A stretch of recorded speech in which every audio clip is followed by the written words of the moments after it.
Торговый дом на окраине Сунжи – первый пункт рейда нашей съемочной группы. Здесь ежедневно проходят несколько сотен человек. Подхватить вирус просто. При этом ношение масок и соблюдение дистанции в этом месте массового скопления людей наблюдается слабо. По республике Ингушетия масочный режим мимо сна. Сотрудники магазины, торговые точки, маски, что его есть. Предприниматель не удосужился развесить памятки для посетителей. Дистанционная метка есть, ее не снимали с прошлого года. Маски, как мы видим, персонал не носит. Далее съемочная группа отправилась к центру города. По пути мы наткнулись на сетевой продуктовый магазин «Магнит». История повторилась. Сотрудник МИА, видите, масочный режим объявить, возможно. Я, к сожалению, не проинформирован про масочный режим. Ага. У вас так, я так понял, вообще не носит, ни разметок нету. И антисептики также должны были быть. И предупреждающие знаки о том, чтобы люди сами предохранялись. Не знаете, конечно. Пока нет. Информационные памятки об угрозе ковида развешаны, а вот дистанционные линии отсутствуют. Телевизор смотреть персонал не успевает. Сотрудники магазина, с их же слов, оказались не проинформированы. По закону администрация муниципального образования обязана уведомить местных предпринимателей о том или ином изменении. Ведется ли на практике эта работа? Ответ мы получили, зайдя в магазин, находящийся по соседству с административным зданием. Вам вообще говорили насчет масок? Нет. Администрация не приходила? Не приходила. Нет? Никого не... Мы не знаем, да, что нужно носить маску? Я не знаю.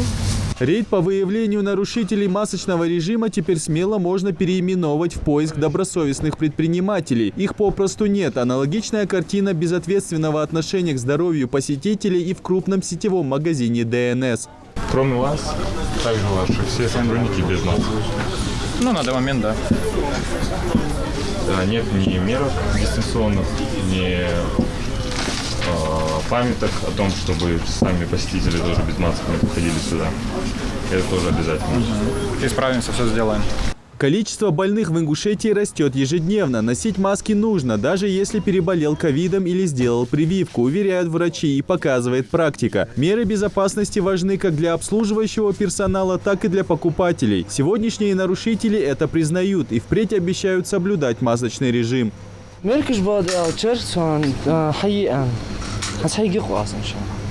маски? Маски живут, Просто фонди Роспотребнадзор, хайо дополнительно.